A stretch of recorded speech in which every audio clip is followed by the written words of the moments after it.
Silaanaan dhufaa ture gamaaf ganda keessanii akkam godhetaan dhufaa sirraa na daangeessanii. Silaanaan dhufaa ture gamaaf ganda keessanii akkam godhetaan dhufaa sirraa na daangeessanii.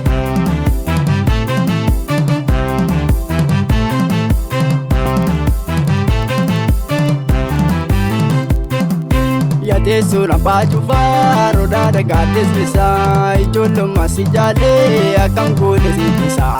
Silaanaan dhufaa ture gamaaf ganda keessanii akkam godhetaan dhufaa sirraa na daangeessanii. Silaanaan dhufaa ture gamaaf ganda keessanii akkam godhetaan dhufaa sirraa na daangeessanii.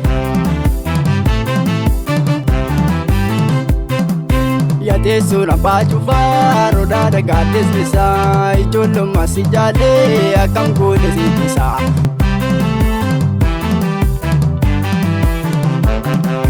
Tootoo gaddaa barraan salaalee salaalumaa jaalalli si jaaladheef xiyyiitiin bartootumaa.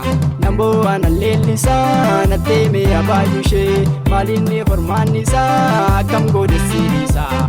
Tootoo gaddaa barraan salaalee salaalumaa jaalalli si jaaladheef xiyyiitiin bartootumaa. Namboo aanan leellisaa natteemee abaayyushee maalinni formaanni isaa akkam goone sibisaa.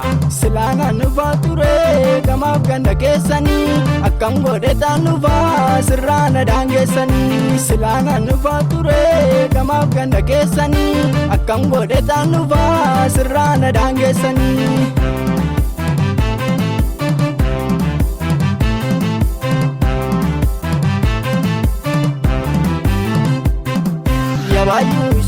Abaayushee alastuun sobaa sitti baadhisi.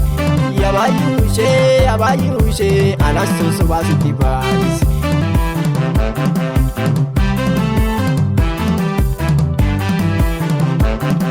Silaanaan dhufaa ture gamaaf ganda keessanii akkam godhetaan dhufaa sirraa na daangeessanii. Silaanaan dhufaa ture gamaaf ganda keessanii akkam godhetaan dhufaa sirraa na daangeessanii.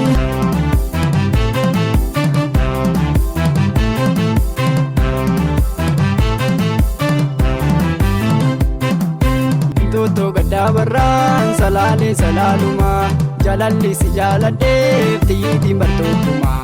Namboo aanan leellisaa natteemee abaayyushee maalinni formaanni isaa akkam goone sibisaa.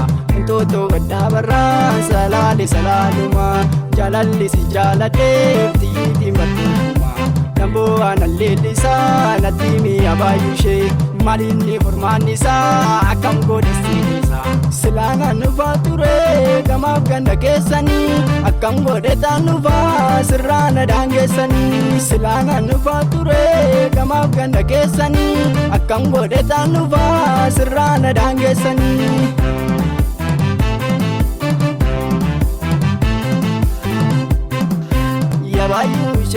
Abaayushee alastuun sobaa sitti baadhisi. Abaayushee alastuun sobaa sitti baadhisi. Abaayushee alastuun sobaa sitti baadhisi. Abaayushee alastuun sobaa sitti baadhisi.